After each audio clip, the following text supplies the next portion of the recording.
وسلم وبارک علی نبینا محمد وعلی آلہ وصحبہ اجمعین والسلام علیکم ورحمۃ اللہ وبرکاتہ۔ علمی و دعوتی خیانت اور فکر و تحریر پہ اس کے اثرات۔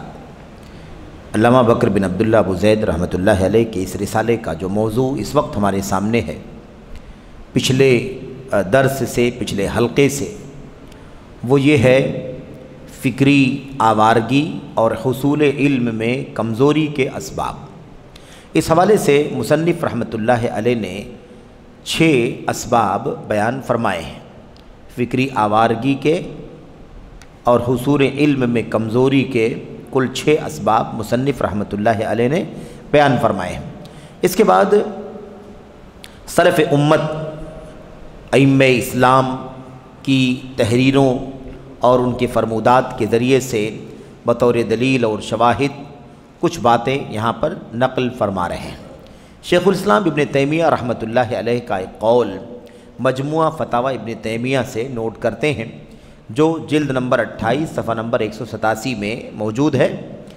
شیخ الاسلام ابن تیمیہ رحمۃ اللہ علیہ فرماتے ہیں، علم کے پاسبانوں پر واجب ہے، علم کے پاسبان یعنی علم کی دیکھ ریکھ کرنے والے پر واجب ہے کہ امت کے لیے دین کے علم اور اس کی تبلیغ کی حفاظت اور نگرانی کریں۔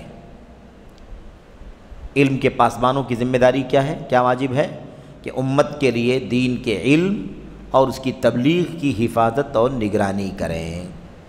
علماء کی ذمہ داری ہے، علم کے پاسبانوں کی ذمہ داری ہے کہ دین کے علم کو بھی سنبھالیں اور دین کے علم کی دعوت دینے، تبلیغ کرنے کو بھی سنبھالیں۔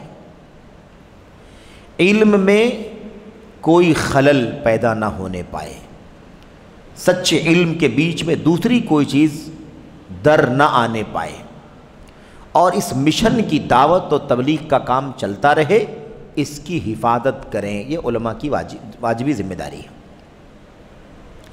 اگر وہ انہیں دین کا علم نہیں پہنچائیں گے، اگر وہ انہیں دین کا علم نہیں پہنچائیں گے یا اس کی حفاظت چھوڑ دیں گے تو یہ مسلمانوں کے ساتھ بہت بڑی زیادتی ہوگی۔ یہ بہت بڑا کام ہے۔ اب یہ بات جو مصنف رحمۃ اللہ علیہ نے ابن تیمیہ رحمۃ اللہ علیہ کا یہاں پر یہ قول نقل کیا ہے، اس کا تعلق کہاں سے ہے؟ اس کا تعلق 6 اسباب میں سے پہلے سبب سے ہے۔ 6 اسباب میں سے پہلا سبب کیا ہے؟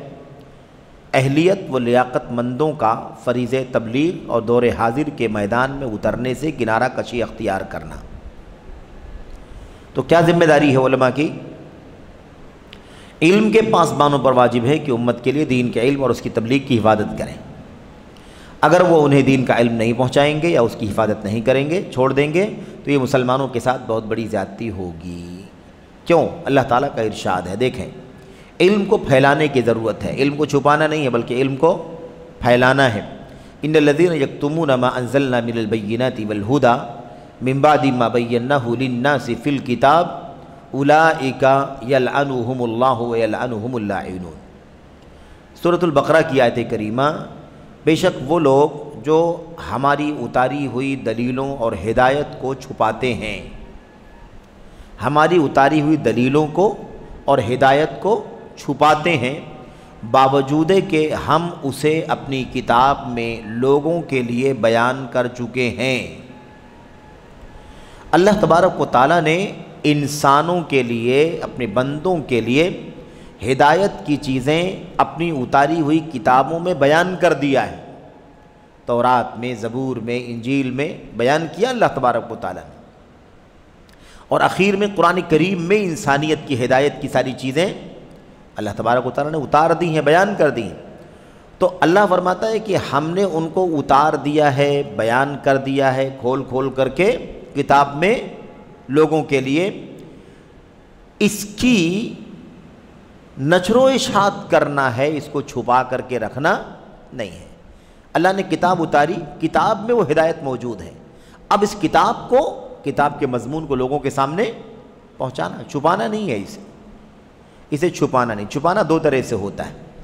چھپانا ایک طرح سے یہ ہوتا ہے کہ اس میں جو کچھ ہے اسے پھیلایا نہ جائے، سستی ہے، کوتاہی ہے، کاہلی ہے اور کوئی مقصد ہے۔ دوسرا یہ ہے کہ جو کچھ اللہ نے اتارا ہے وہ لوگوں کے درمیان پہنچانے کے بجائے کچھ اور پہنچایا جائے۔ دونوں صورتوں میں یہ علم، یہ جو حق کا علم ہے، یہ چھپتا ہے۔ تو جو لوگ اللہ تبارک و تعالیٰ ہماری اتاری ہوئی دلیلوں کو اور ہدایت کو، دو لفظ ہے اس کے اندر، بینات اور ہدا، بینات اور ہدا، یہی علم ہے۔ یہی کیا ہے؟ یہ علم ہے۔ علم اسی کا نام ہے، واضح روشن دلیلوں کا نام علم ہے۔ رہنمائی اور گائیڈنس جو اللہ تبارک و تعالیٰ کی طرف سے قرآن میں اور سنت میں آئی ہے، اسی کا نام علم ہے۔ اب جب اللہ نے بینات، واضح روشن دلائل اتار دیے، ہدایت اتار دی، تو اس کے بعد اور لوگوں کو کھول کھول کر کے بیان بھی کر دیا اللہ نے کتاب میں بیان کر دیا، لیکن ایک کتاب کا مضمون لوگوں کے سامنے جانا چاہیے۔ تو اللہ فرماتا ہے کہ ایسا جو لوگ کریں گے، اولئک یلعنہم اللہ، ایسے لوگوں پر اللہ تبارک و تعالیٰ کی لعنت ہوتی ہے۔ ایسے لوگوں پر اللہ تبارک و تعالیٰ لعنت فرماتا ہے، وَيَلْعَنُهُمُ اللَّائِنُونَ، اور سارے لعنت کرنے والے بھی اس پر لعنت کرتے ہیں۔ تو اللہ تبارک و تعالیٰ لعنت کرتا ہے، یعنی اللہ تعالیٰ ایسے لوگوں کو اپنی رحمت سے پھٹکار دیتا ہے، اپنی رحمت سے دور کر دیتا ہے، دھتکار دیتا ہے۔ اور لعنت کرنے والے لعنت کرتے ہیں، یعنی لعنت کرنے والے اللہ سے دعا کرتے ہیں، یعنی بد دعا کرتے ہیں، مانگتے ہیں اور بری چیز مانگتے ہیں کہ اللہ تعالیٰ انہیں اپنی رحمت سے دور کر دے۔ تو اللہ تعالیٰ کا لعنت کرنا، اللہ کا اپنی رحمت سے اپنے بندے کو دور کر دینا، اس معنی میں۔ اور کسی بندے کا کسی پر لعنت کرنے کا مطلب یہ ہوتا ہے کہ وہ اللہ سے بد دعا کر رہا ہے کہ فلاں کو اپنی رحمت سے دور کر دے۔ تو جو لوگ اللہ تبارک و تعالیٰ کی اتاری ہوئی روشن دلیلوں کو، ہدایت کو چھپاتے ہیں جبکہ اللہ نے اسے کھول کھول کر اپنی کتاب میں بیان کر دیا ہے، تو یہ لعنتی ہے اللہ تبارک و تعالیٰ کے ہاں، اور لعنتی ہے اللہ تبارک و تعالیٰ کے بندگان کے یہاں، لعنت کرنے والوں کے یہاں۔ اچھا، اب یہ دیکھیے، کہتے ہیں کہ کیونکہ ان کے علم چھپانے کا نقصان چوپایوں وغیرہ تک تجاوز کر گیا۔ علم چھپانے کا نتیجہ کہاں تک پہنچ گیا؟ کہاں تک؟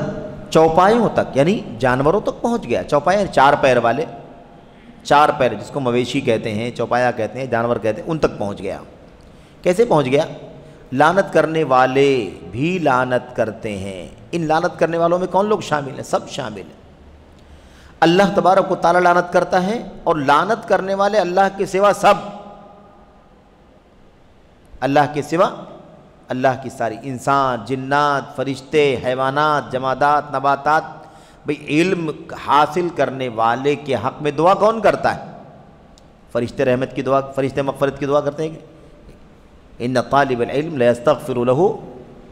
اللہ تبارک و تعالیٰ کے دین کا سچا علم حاصل کرنے والا جو طالب علم ہوتا ہے، اس کے لیے فرشتے بھی مغفرت کی دعا کرتے ہیں، اور چینٹیاں زمین میں، اپنے بلوں میں، اپنے گھروں میں، اور سمندر کی مچھلیاں لا يستغفر لطالب العلم، طالب علم کے لیے مغفرت کی دعائیں کرتے ہیں۔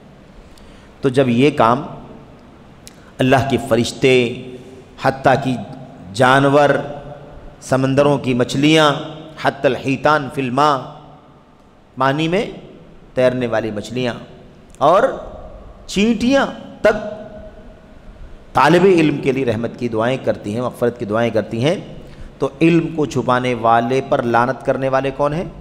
اللہ تبارک و تعالیٰ کی لعنت، اور اللاعنون، لعنت کرنے والے لعنت کرتے ہیں۔ اس میں انسان، حیوانات، جماد، اور کیا نام ہے، حتیٰ کی مویشی، یہ چوپائے بھی۔ تو کہتے ہیں علامہ ابن تیمیہ رحمۃ اللہ علیہ، کیونکہ ان کے علم چھپانے کا نقصان چوپایوں وغیرہ تک تجاوز کر گیا۔ علم اگر چھپایا جائے گا تو علم کے چھپانے کا نقصان کتنا ہوگا، کوئی حد نہیں ہے۔ ایک جانور پر بھی ظلم ہوتا ہے، اس لیے کہ آدمی کے پاس علم نہیں ہوتا، جانور پر ظلم کرتا ہے۔ اللہ کے نبی علیہ الصلوۃ والسلام نے جانور کو داغتے ہوئے دیکھا کہ ایک جانور ہے جس کے چہرے پر داغا ہوا ہے، کوئی لوہا یا کوئی چیز اسے گرما کر کے اسے سرخ کر کے کیا کرتے تھے وہ داغ دے، نشان لگانے کے لیے داغ دیتے تھے۔ اب داغنے کا کام کہاں کر رہے تھے وہ؟ چہرے پر۔ اللہ کے نبی علیہ السلام نے اس جانور کو دیکھا، اس کے چہرے پر داغا ہوا ہے، تو اللہ کے نبی علیہ السلام نے فرمایا لعن اللہ الذی وسمہ، اس پر اللہ کی لعنت ہو جس نے اسے داغ دیا ہے۔ نشان لگانے کے لیے لوہا گرم کر کے اس کے چہرے پر داغ دیا ہے، لعنت فرمائی۔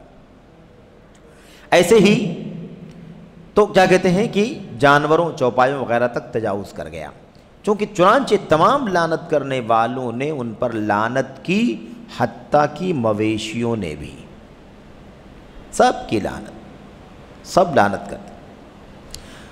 تو اللہ تبارک و تعالیٰ کے دین کا علم جو روشن دلائل اور ہدایت پر مشتمل ہے، اس کو چھپانا اللہ نے کھول کے کتاب میں بیان کر دیا، علماء کا کام تھا اسے آگے بیان کرتے بتاتے، تو لوگوں نے چھپایا اسے۔ اصل میں اب یہ جو آیت کریمہ ہے، اگر آپ سیاق دیکھیں گے تو سیاق تو اہل کتاب یہود و نصارہ کا ہے۔ سیاق کس کا ہے؟ اہل کتاب یہود و نصارہ کا۔ اس لیے چھپاتے تھے تاکہ ان کی منمانی، ان کی سرداری، ان کی حکومت، ان کا اختیار، ان کا تصرف چلتا رہے، عوام ان کی باتوں کو سنتی رہے۔ اگر ان کے سامنے کتاب کی باتیں آ جائیں گی تو پھر ان لوگوں کی احبار اور رہبان کی جو ان کی من مرضی ہے وہ نہیں چلے گی۔ تو دنیا اور شہرت اور دولت حاصل کرنے کے لیے اللہ کی کتاب کی آیتوں کو، ہدایت کو چھپانے کا کام کیا کرتے تھے۔ لیکن یہ کوئی مسئلہ نہیں کہ اہل کتاب یہود و نصارہ سے متعلق ہے، اگر وہی کام اس امت کے لوگ کریں تو کوئی فرق نہیں، کوئی فرق نہیں۔ اس لیے ہمارے اسلاف سفیان ثوری غالباً رحمۃ اللہ علیہ فرماتے ہیں، یا اور کسی دوسرے امام کا قول ہے کہ جو علم کے مطابق عمل نہ کرے اس میں یہودیوں کی مشابہت ہے، علم کے مطابق عمل نہ کرے یہودیوں کی مشابہت ہے، اور جو علم کے بغیر عمل کرے، اللہ کی عبادت کرے، جہالت کے ساتھ اللہ کی عبادت کرے، اس کے اندر نصارہ کی مشابہت ہے۔ اس طریقے سے تو ایسے ہی بعض اسلاف نے کیا کہا، من فسد من علمائنا ففیہ شبہ من الیہود ومن فسد من عبادنا ففیہ شبہ من النصارى، ہمارے علماء میں جو بگاڑ آیا ہے ان کے اندر یہودیوں کی مشابہت ہے، اور ہمارے عبادت گزاروں میں جو بگاڑ آیا ہے ان میں عیسائیوں کی مشابہت ہے۔ کیا مطلب ہے؟ علماء میں بگاڑ، یعنی علماء ہے لیکن علم نہیں، علم کے مطابق عمل نہیں کرتے، علم کو چھپاتے ہیں، علم کی نشر و اشاعت نہیں کرتے، سستی، کوتاہی، کاہلی، غفلت سے کام لیتے ہیں۔ تو علم پہنچانا ہے، علم کی نشر و اشاعت کرنی ہے۔ جو یہ کام نہ کرے اس میں مشابہت کس کی ہے؟ یہودیوں کی۔ اور جو عمل کرنے والے نیکی، زاہد، عابد، عبادت گزار ہے نا، ایسے لوگ ہیں، ان میں اگر بگاڑ آیا کہ وہ عمل تو کر رہے ہیں لیکن علم کی روشنی میں نہیں کر رہے ہیں، بڑے نمازی، فرائض، مستحبات، سنن، نوافل، سب تسبیحات، اذکار سب ہے، لیکن جہالت کے ساتھ، علم کی روشنی میں نہیں، منمانی۔ تو ایسی صورت میں ان میں مشابہت کس کی مانی جائے گی؟ نصارہ کی مشابہت، کیونکہ یہ کام نصارہ کا تھا کہ بڑے بڑے سب راہب، زاہد، کٹیوں میں، جھگیوں میں، جھوپڑیوں میں، جنگلات میں جا کر کے عبادت کرنے والے، لیکن علم کے بغیر جہالت کی بنیاد پر عبادت کر رہے ہیں۔ تو ہمارے علماء جو بگڑے ہیں ان میں یہودیوں کی مشابہت ہے، اور ہمارے عبادت گزار میں جو فساد آیا ہے، جن عبادت گزاروں میں فساد آیا ہے ان میں نصارہ کی، عیسائیوں کی مشابہت ہے۔ یہ بات ہمیں یہ اچھی طرح سے سمجھ لینی چاہیے۔ اچھا، اب دیکھیے آگے شیخ الاسلام ابن تیمیہ رحمۃ اللہ علیہ کا یہ قول نقل کرنے کے بعد مصنف کیا کہتے ہیں، اچھی طرح سے اس پر غور کریں۔ کہتے ہیں ان تفصیلات کے بعد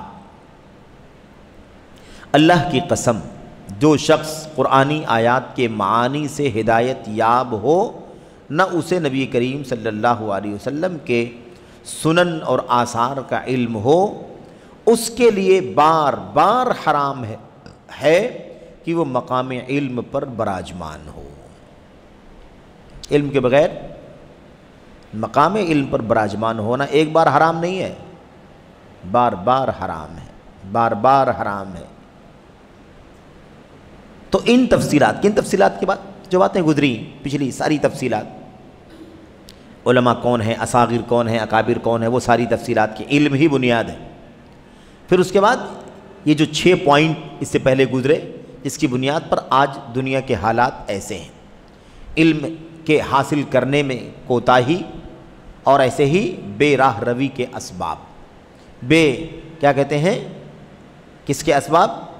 فکری آوارگی کے اسباب، عقیدے منہج کا بگاڑ، فکر کا بگاڑ، فہم کا بگاڑ، یہ سب کچھ جو آیا ہے ان حالات میں، کہتے ہیں ان تفصیلات کے بعد اس آیت میں دیکھو کیا کہا، علم چھپانا، علم چھپانا کتنا خطرناک ہے، لعنت کرنے والوں، اللہ کی لعنت، لعنت کرنے والوں کی لعنت۔ دلائل براہین کا نام علم ہے، جس کے پاس دلائل کا علم نہیں، براہین کا علم نہیں، وہ علم والا نہیں۔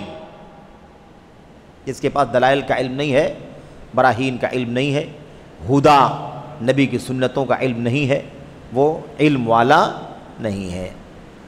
اب وہ اٹھ جائے کام کرنے کے لیے تو دعوت تبلیغ کا کام کرنے کے لیے کھڑا ہو جائے، محاذ سنبھالنا شروع کر دے، تو کہتے ہیں ان تفصیلات کے بعد اللہ کی قسم جو شخص قرآنی آیات کے معانی سے ہدایت یاب ہو نہ اسے نبی کریم کے سنن و آثار کا علم ہو، نہ تو قرآنی آیات کے معنی کی رہنمائی ہے اور نہ نبی کریم صلی اللہ علیہ وسلم کے سنن اور آثار کا علم ہے، دونوں نہیں ہے۔ دونوں نہیں کا مطلب یہ نہیں ہے کہ اسے ایک بھی آیت کا معنی نہیں معلوم ہے، ایک بھی حدیث نہیں معلوم، یہ مطلب نہیں ہے اس کا، کیونکہ ایسے لوگ آپ کو نہیں ملیں گے یا نہ کے برابر ملیں گے۔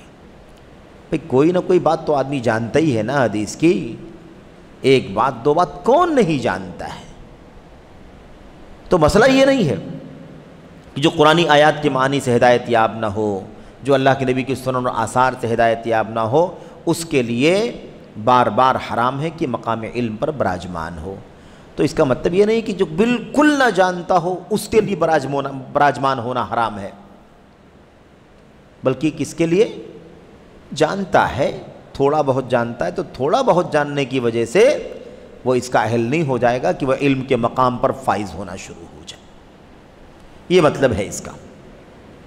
یعنی بہت کچھ جانتا ہو لیکن ناکافی ہو تو اس کے لیے علم کے مقام پر براجمان ہونا صحیح نہیں ہے۔ اور یہ دیکھیے جملے دیکھیے، اور اس کے حرم مقدس میں داخل ہو۔ کس کے حرم مقدس؟ علم کے مقام پر جا کر بیٹھنا بار بار حرام ہے، اور علم کے حرم مقدس میں داخل ہونا حرام ہے۔ علم کا مقام سمجھو، علم کو کیا کہا وہ حرم مقدس ہے، ایک مقدس چہار دیواری ہے، اس میں اس کا انٹری کرنا بار بار حرام ہے، داخل ہونا جائز نہیں ہے۔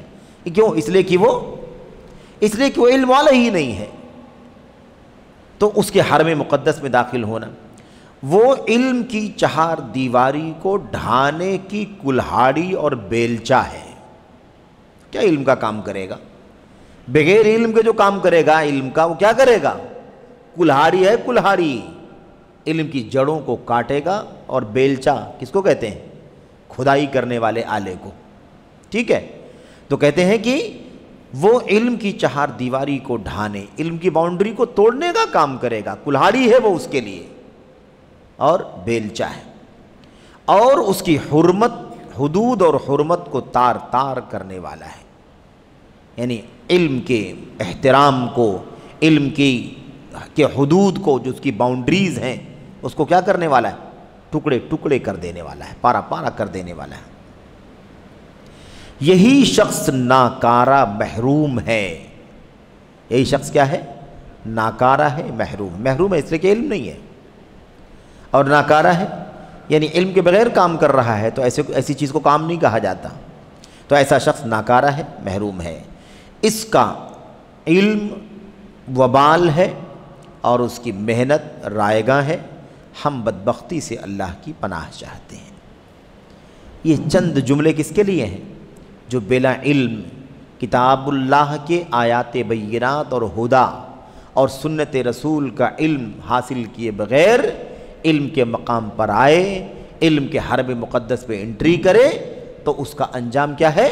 اس کا انجام یہ ہے کہ وہ علم کی چہار دیواری کو مضبوط نہیں کرے گا، علم کی چہار دیواری کو کلہاڑی سے کمزور کرے گا، کھوکھلا کرے گا، اسے بیلچہ لے کر کے ڈھانے کی کوشش کرے گا، اور اس کی حرمت، اس کے احترام، اس کے تقدس کو، اس کی پارسائی کو پامال کرے گا۔ اور کیا کرے گا؟ اور کیا انجام ہے؟ یہی شخص ناکارہ اور محروم ہے۔ اس کا علم وبال ہے، اس کی محنت رائے گاں ہے۔ اب جو کچھ اس کے پاس ہے وہ اس کے لیے وبال ہے، جتنا ہے معلومات اس کے پاس وہ کیا ہے؟ اس کے لیے وبال ہے، کیونکہ اس دائرے میں نہیں ہے، وہ اس دائرے سے بہت آگے پھلانگ کر کے جا رہا ہے، اور اس کی محنت رائے گاں، جتنا بھی انرجی لگائے گا اس کا فائدہ ملے گا اس کو نہیں، رائے گاں یعنی ضائع ہے، برباد ہے، نہ کوئی اجر، نہ ثواب، نہ بدلہ، کچھ نہیں ملنے والا۔ یہ شیخ بکر بن عبداللہ ابو زید رحمۃ اللہ نے پیراگراف بیان فرمایا۔ اس کے بعد دیکھیے اسی سے جڑی ہوئی مزید باتیں آگے۔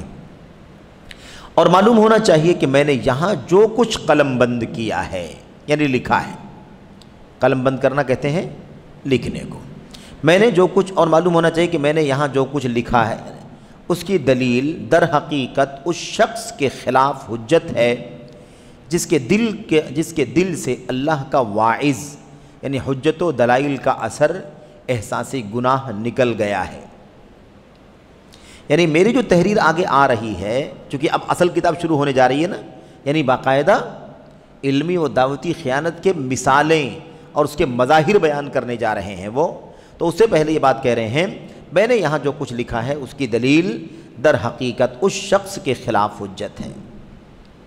ظاہر سی بات ہے کہ بھئی شیخ بکر بن عبداللہ ابو زید رحمۃ اللہ علیہ جو کچھ بھی لکھا ہے یہاں پر، اس کی جو دلیل ہے نا، قرآن کی آیتیں، حدیثیں، سلف کے اقوال، آثار، صحابہ کے بعد تابعین، تبع تابعین، ائمہ، کہتے ہیں اس کی دلیل حقیقت میں اس شخص کے خلاف حجت ہے جس کے دل سے اللہ کا واعظ نکل چکا ہے، یعنی اس کو کوئی اثر نہیں ہوتا، اس کو کوئی فرق نہیں پڑتا، اس کو کوئی احساس اپنے گناہ کا نہیں ہوتا، کسی دلیل سے کوئی اس کے وجود میں کوئی اثر پیدا نہیں ہوتا ہے، اور کہتے ہیں کہ یہ چیز اس کے اندر سے نکل چکی ہے۔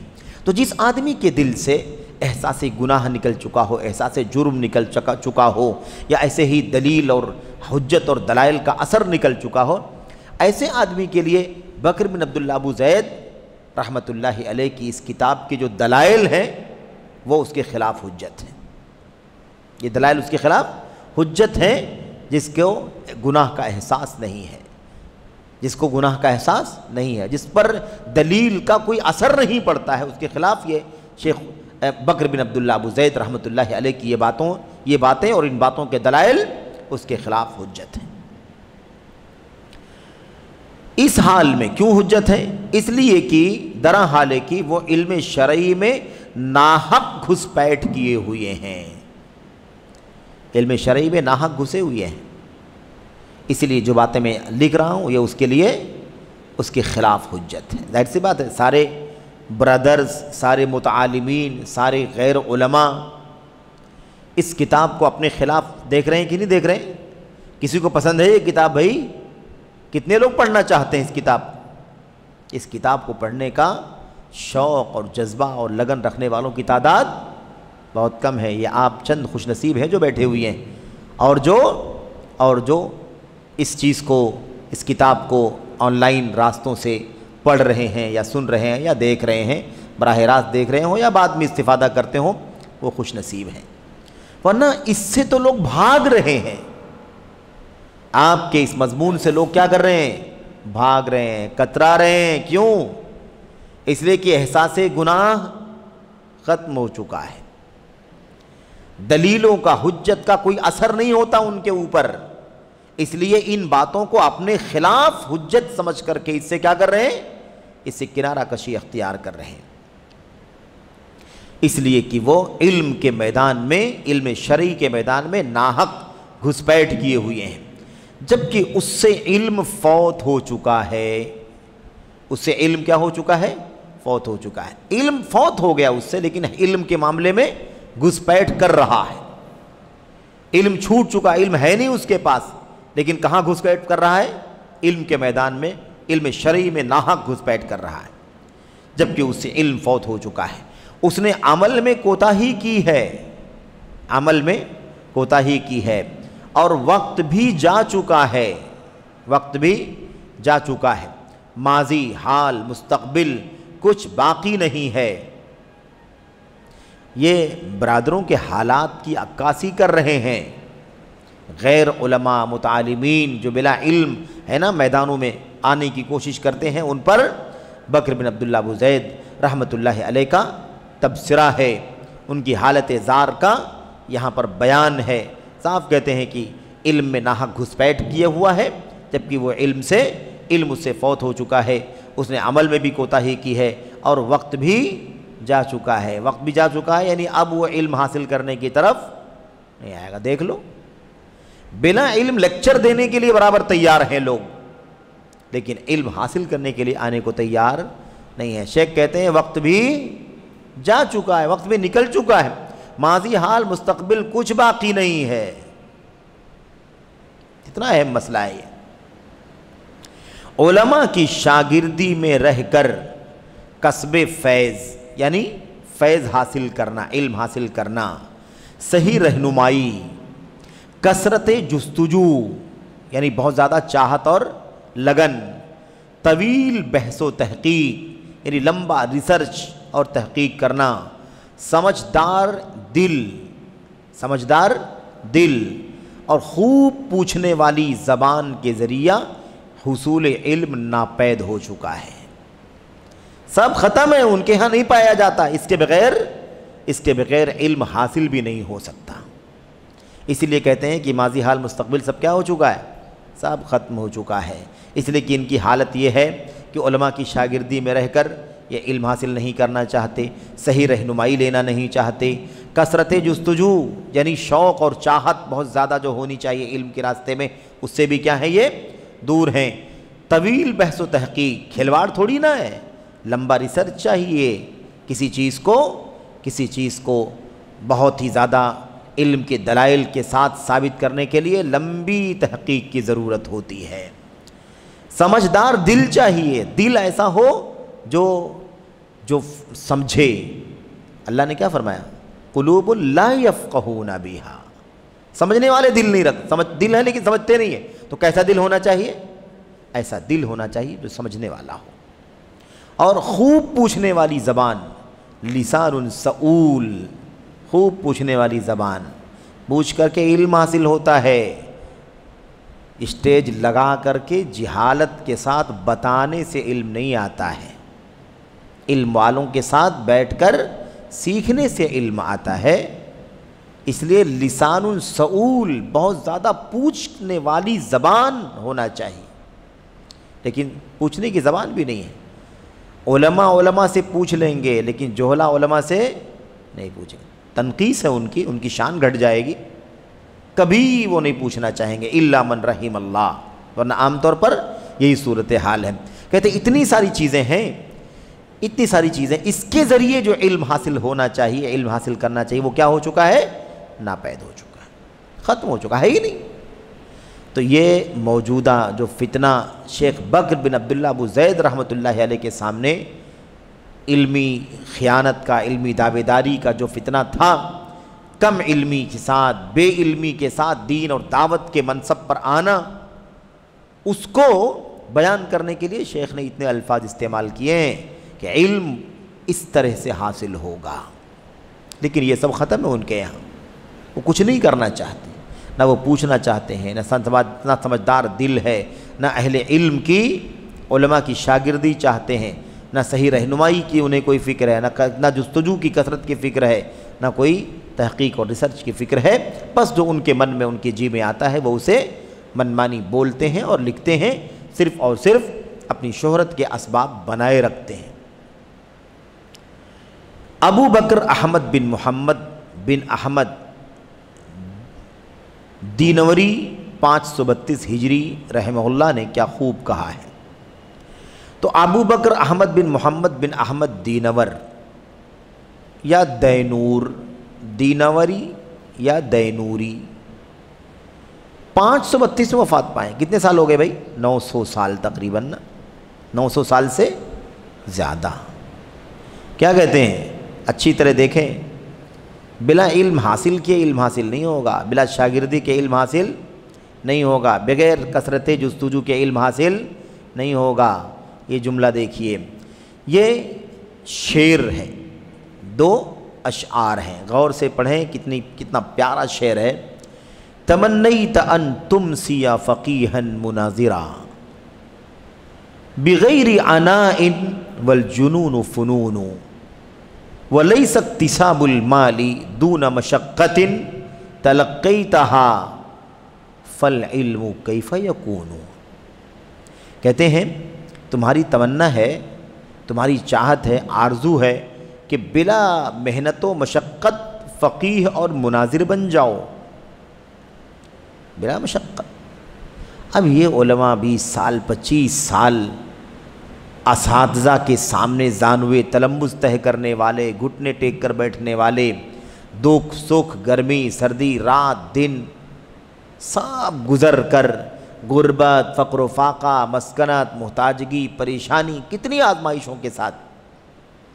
ارے بھائی یہ تو آج کل کے حالات پر ہم تبصرہ کر رہے ہیں، ہمارے اسلاف کے علم کی کہانی پڑھ لی جائے تو آنسو پانی کا نہیں آئے گا، خون کا آئے گا۔ اتنی قربانیاں ہمارے اسلاف نے علم اور حصول علم کے لیے دی ہیں، اور اقوال سلف میں اس کی تفصیلات بھی انشاءاللہ تبارک و تعالیٰ آئے گی۔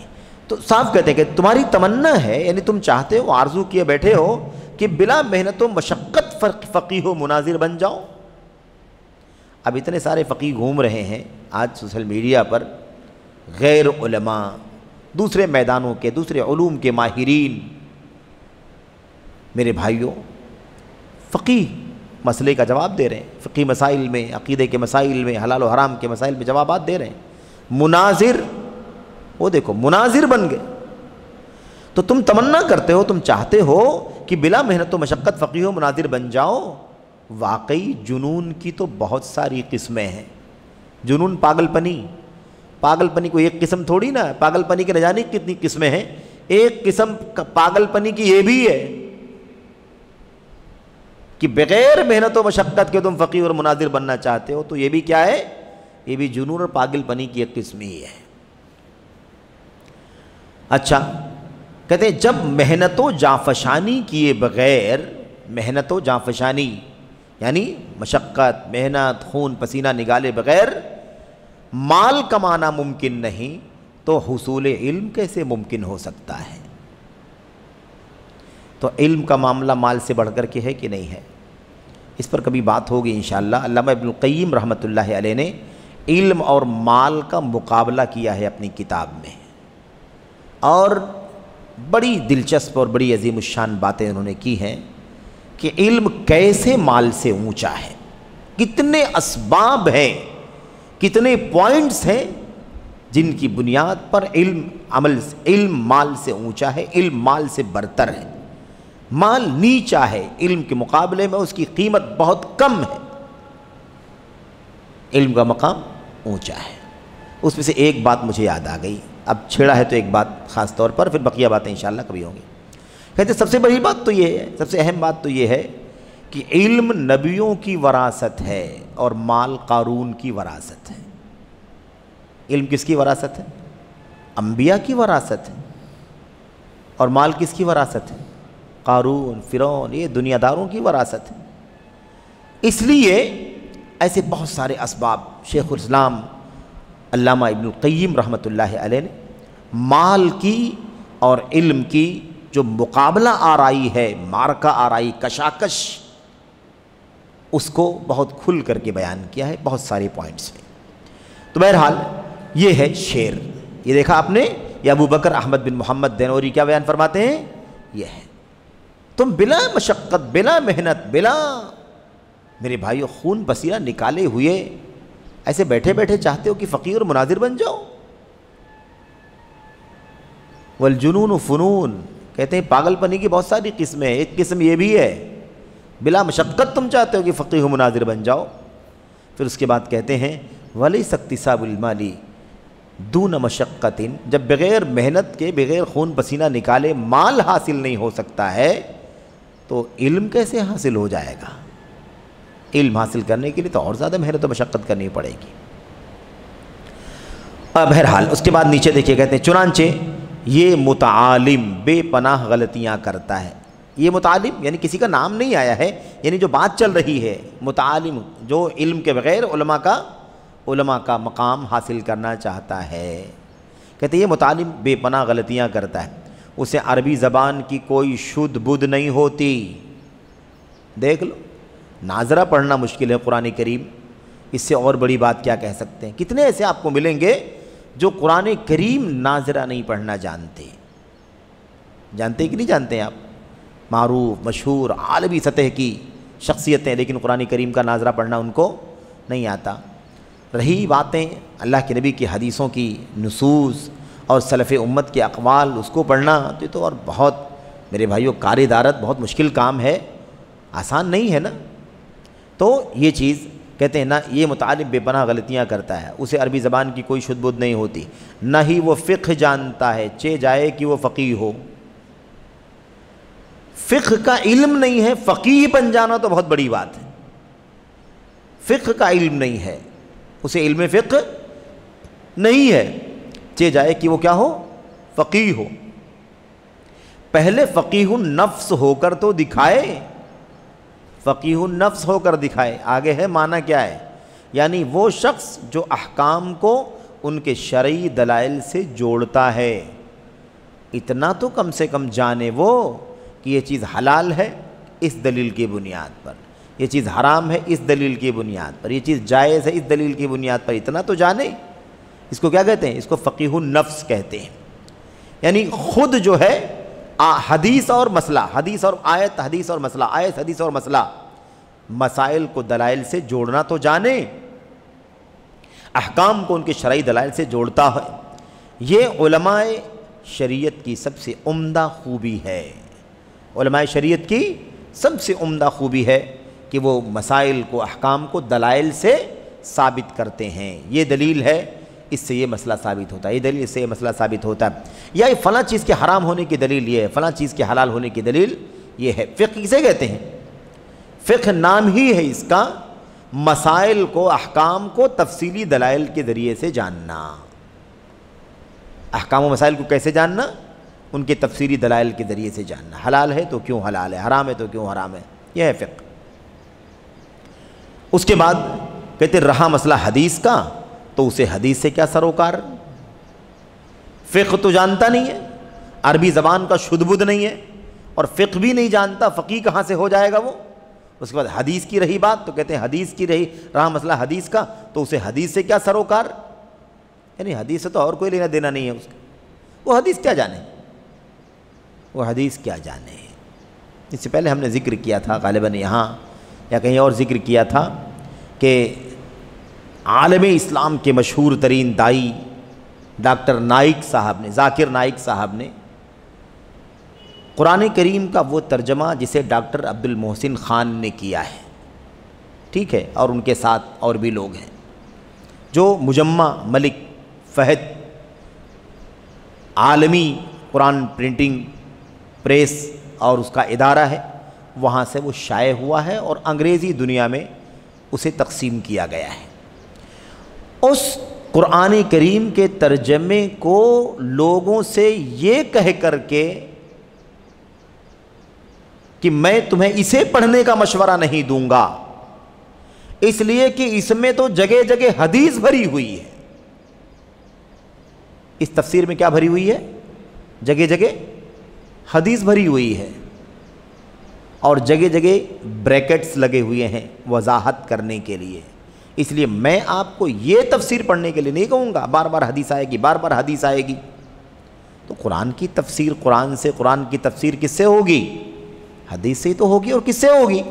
لیکن نہیں، وہ کہتے ہیں میں تمہیں یہ پڑھنے کا مشورہ نہیں دوں گا، میں آپ کو سجیسٹ نہیں کروں گا کہ آپ یہ والا ترجمہ پڑھیں، اس لیے کہ اس میں کیا، اس کا عیب کیا ہے، اس میں عیب کیا، کمی کیا ہے؟ اس میں عیب یہ ہے کہ اس میں بار بار کیا آ رہی ہے؟ بار بار حدیث. آیت کریمہ اس کا معنی اللہ کے نبی کے حدیث میں، آیت کریمہ اس کا معنی اللہ کے نبی کے حدیث میں، بار بار حدیث آتی ہے اور بریکٹ لگے ہوئے ہیں. اس لیے میں آپ کو یہ تفسیر پڑھنے کی رائے نہیں دوں گا. افسوس، کس کا مشورہ دیں گے وہ؟ مشورہ کس کا دیا؟ عبداللہ یوسف علی، انگریزی ترجمہ عبداللہ یوسف علی. نام نہیں لینا چاہیے ان لوگوں کا، کیونکہ یہ بھی کبھی کبھی آدمی کو مس گائیڈ کر دیتا ہے کہ آدمی اس کو پڑھنا شروع کر دیتا ہے اور اس کی گمراہیوں سے خود بھی گمراہی کی طرف جانے لگتا ہے. ان کے ترجمے کو ریکمینڈ کروں گا. آپ کو حیرانی ہوگی جان کر، عبداللہ یوسف علی کا ترجمہ میرے بھائیوں، تفسیر قرآن کی آیات کا معنی، مفہوم، اشعریت، بدعت اور انحرافات سے بھرا ہوا ہے. اللہ کے اسماء و صفات کی تعویل ہے اس کے اندر. لیکن حضرت کہتے ہیں ڈاکٹر صاحب کہ میں تمہیں ریکمینڈ کروں گا، سجیسٹ کروں گا، یہ سب سے اچھا ترجمہ ہے. کیا ہے؟ عبداللہ یوسف علی کا. محسن خان کا میں آپ کو اس کی رائے نہیں دوں گا، کیونکہ اس میں تو جگہ جگہ حدیث بھری ہوئی ہے. تو عقل بھری ہوئی ہے وہ رائے دیں گے، لاجک بھری ہوئی ہے، دانشوری ہے، بے دلیل بات ہے، اس کا مشورہ دیں گے پڑھنے کے لیے. اور جو حدیث سے اللہ کے کلام کی تفسیر کی گئی ہے اسے پڑھنے کا مشورہ. یہ ہے مسئلہ. تو کہتے ہیں رہا مسئلہ حدیث کا، تو اسے حدیث سے کیا سروکار؟ دیکھا آپ نے، حدیث سے کیا سروکار؟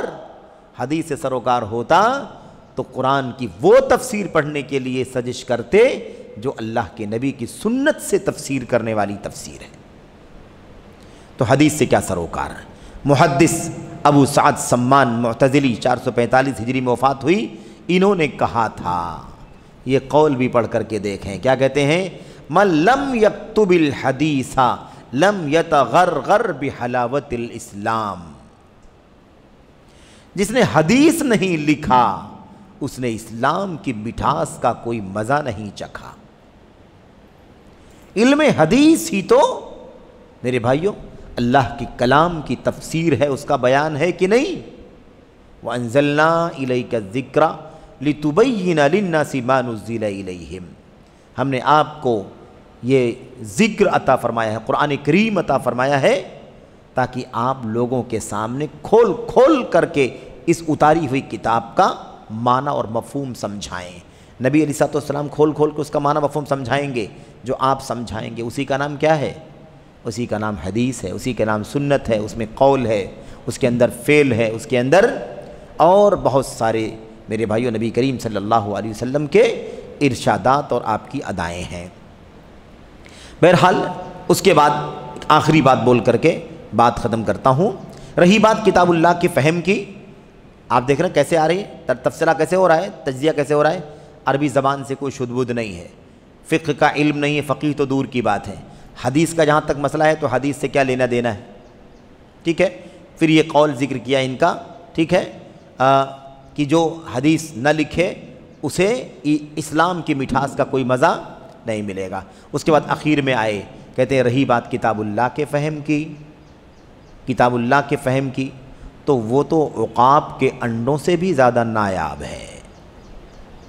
عقاب پرندہ، اس کے انڈے ملتے ہیں، وہ کہاں کہاں پہاڑوں میں اور کہاں کہاں بسیرا کرتا، اس کے انڈے کہاں ملیں گے؟ تو جیسے اس کے انڈے نایاب ہیں، اس سے بھی زیادہ قرآن کریم کا علم، تفسیر کا علم، اس کا معنی کا علم نایاب ہے. وہ کہاں ملے گا؟ ان بیچاروں کے پاس قرآن کی تفسیر کا علم کہاں سے آئے گا؟ یہی ہے ہر آیت کریمہ. اچھا یہ بھی افسوس، حیرت انگیز بات ہے کہ قرآن کی تفسیر کے نام پر یہ لوگ سب سے زیادہ آگے بھی رہتے ہیں، کیونکہ قرآن ہے، قرآن سے ہر ایک کو محبت ہے، قرآن سے ہر ایک کو لگاؤ ہے. جو لوگ حدیثوں کا انکار کرتے ہیں وہ بھی قرآن کو ماننے کی بات کرتے ہیں.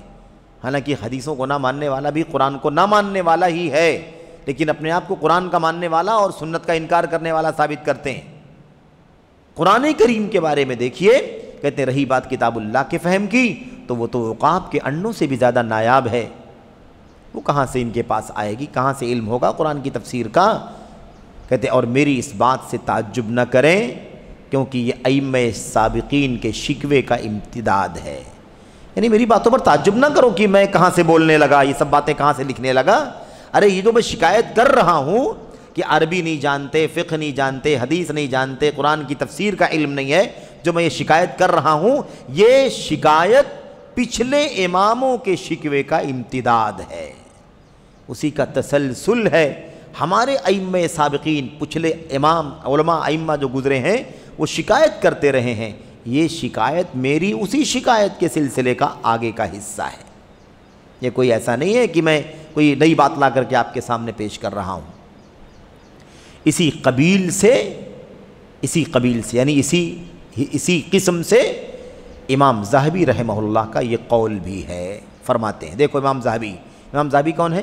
یہ انہی کے شاگرد ہیں، شیخ الاسلام ابن تیمیہ رحمۃ اللہ علیہ کے شاگرد، چند معروف بڑے شاگردان گزرے ہیں نا، امام ذہبی، امام ابن کثیر، امام ابن القیم تو سب سے اونچا نام ہے ان کا، امام ابن عبد الحادی مقدسی، امام ابو الحجاج مزی وغیرہ۔ تو امام ذہبی فرماتے ہیں وَأَمَّا الْيَوْمَ فَقَدِ اتَّسَعَ الْخَرْقُ وَقَلَّ تَحْصِيلُ الْعِلْمِ مِنْ أَفْوَاهِ الرِّجَالِ بل ومن الكتب غیر المغلوطہ بعض النقلۃ للمسائل قد لا يحسن ان يتہجا۔ دیکھیے ترجمہ دیکھیں، کہتے ہیں رہا مسئلہ آج کا تو شگاف بہت بڑا ہو چکا ہے، پھٹن، دوری، فاصلہ بہت بڑھ چکا ہے، یعنی معاملہ بہت خراب ہو چکا ہے۔ اب یہ اگر 8ویں صدی ہجری میں اتنا خراب ہو گیا تھا تو آج 16ویں صدی ہجری میں کتنا، 15ویں صدی ہجری میں کتنا خراب ہو چکا ہوگا بتائیے؟